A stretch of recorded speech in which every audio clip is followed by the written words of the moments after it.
Թուրքիան մեկ ոտքով Եվրոպայում է, մյուսով մերձավոր արևելքում եւ փորձում է կենտրոնանալ երկուսի վրա, սակայն չեմ կարծում, որ կհաջողի, ասել է ԱՄՆ ներկայացուցիչների տան-արտաքին հարաբերությունների հանձնաժողովի Եվրոպայի հարցերով ենթահանձնաժողովի նախագահ հանրապետական կոնգրեսական Քիթ Սելֆը, ենթահանձնաժողովի հրավիրած Թուրքիան որպես միջնորդ արևելքի եւ արևմուտքի միջև անվանումով լսումների ժամանակ։ Իր խոսքում կոնգրեսական Սելֆը շեշտել է, որպես ՆԱՏՕ-ի անդամ Թուրքիան ավանդաբար գործել է ՆԱՏՕ-ի դաշնակցիներում, հաճախ իր արտաքին քաղաքական շահերը համապատասխանեցնելով ՆԱՏՕ-ի նպատակներին, սակայն նախորդ տասնամյակներում եղել են որոշ գործողություններ, որոնք հակոտնյա են ՆԱՏՕ-ի նպատակներին։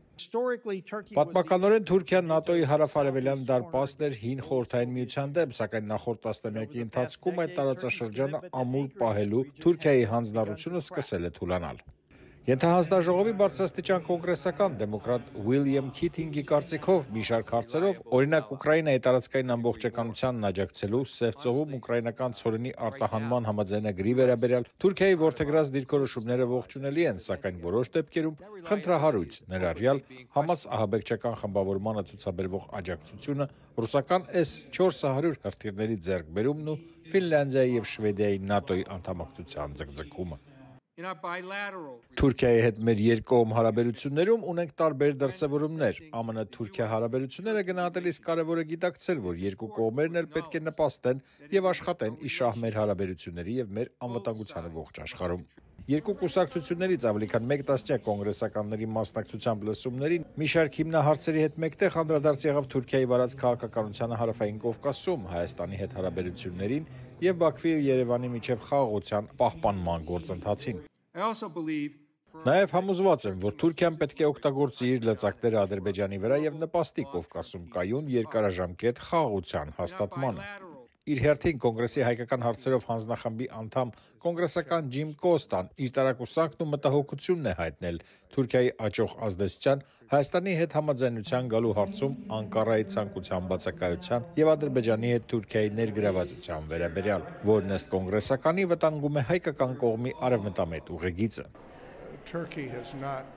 Թուրքիան ամենևին էլ կառուցողական չի եղել իր ջանքերում Հայաստանի հետ բանակցությունների եւ Ադրբեջանի հետ հարաբերությունների հարցում, եւ ես շատ մտահոգված եմ Թուրքիայի դերով։ Թուրքական կողմի ջանքերը օգտակար չեն։ Հուսով եմ, որ Թրամփի վարչակազմը կորոշի, որ նրանք պետք է աջակցեն Հայաստանին եւ այն ջանքերին, որոնք Հայաստանը գործադրում է ինչպես Ադրբեջանի, այնպես էլ Թուրքիայի հետ հարաբերություններում։ Ի պատասխան կոնգրեսական Գեյբ Ամոյի հարցին, թե ինչ քայլեր կարող է ձեռնարկել Վաշինգտոնը զսպելու Հայաստանի դեմ Թուրքիայի աջակցությամբ Ադրբեջանի վարած ագրեսիվ քաղաքականությունը, լսումներին հրավիրված ամերիկացի փորձագետ Center for New American Security հաստատության ավագ վերլուծաբան Սելեստա Ուոլանդը ընդգծել է, որ այս հարցում Անկարայի վարած քաղաքականությունը վնասակար էր ամերիկյան ազգային շահերին։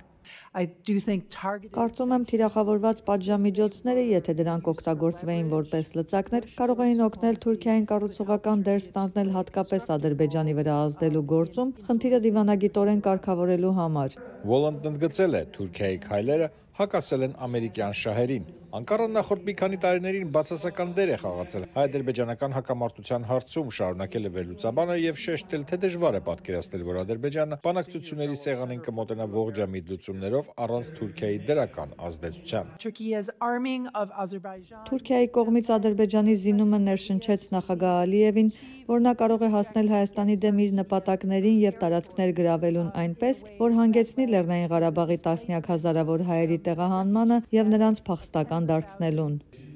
Լսումների մասնակից Foundation for Defense of Democracy հաստատության գործադիր տնօրեն վերլուծաբան Ջոնաթան Շնոուզերը Ամերիկայի ձայնի հետ զրույցում նույն կարծիքին էր։ Թուրքիայի դերը բացասական էր Հայաստանի եւ Ադրբեջանի միջև տեղի ունեցած գործընթացում։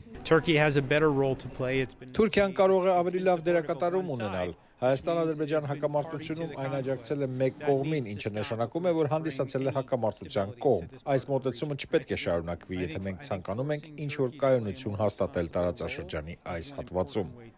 Նրա կարծիքով Վաշինգտոնը պետք է Թուրքիային պարտադրի ավելի պատասխանատու դեր ստանձնել այս հարցում, իսկ Անկարայի կողմից զենքի տրամադրման դադարեցումը կողմերից մեկին կհանդիսանա որպես պատասխանատու քաղաքականության առաջին քայլ։ Վաշինգտոնում գործող Մերձավոր Արևելքի քաղաքականության ինստիտուտի ավագ վերլուծաբան Աննա Բաշևսկայան էլ, ով եւս հրավիրված էր լսումներին, իր խոսքում ընդգծել է, թե Թուրքիայի Հայաստանի հետ հարաբերությունների կարգավորումն ու Երևանի եւ Բաքվի միջև խաղաղության պայմանագրի կնքումը բխում է ԱՄՆ շահերից՝ ի տարբերություն Ռուսաստանի։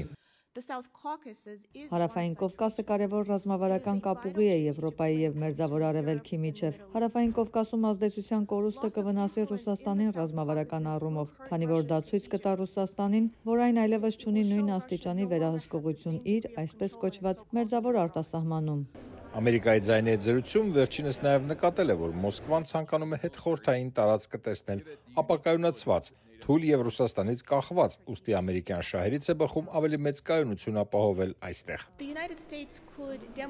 Միացյալ Նահանգները կարող է ցույց տալ հատկապես ավելի բարձր քաղաքական մակարդակում, որ զգալի չափով հանձնառու է խաղաղությանը, Հայաստանի եւ Ադրբեջանի միջև խաղաղ պայմանագրի կնքմանը։ Միևնույն ժամանակ Հայաստանի համար չափազանց կարևոր է հարաբերությունների կարգավորումը Թուրքիայի հետ։ Լսումների ընթացքում պատասխանելով կոնգրեսական Ջո Ուիլսոնի հարցին, թե ինչպես Միացյալ Նահանգները կարող է բարելավել իր հարաբերությունները Թուրքիայի հետ, Վարշևսկայան արձագանքել է, որ չնայած Թուրքիան խնդրահարույց դաշնակից է բազմաթիվ ասպարեզներում, սակայն այն անհրաժեշտ է Միացյալ Նահանգներին, հատկապես այսօր Մերձավոր Արևելքում եւ այլուր առկա անկայունության ֆոնին։ Վարշևսկայան կոչ է արել պրագմատիկ մոտեցում որդեգրել Անկարայի հետ հարաբերություններում, տարանջատելով խնդիրները միմյանցից։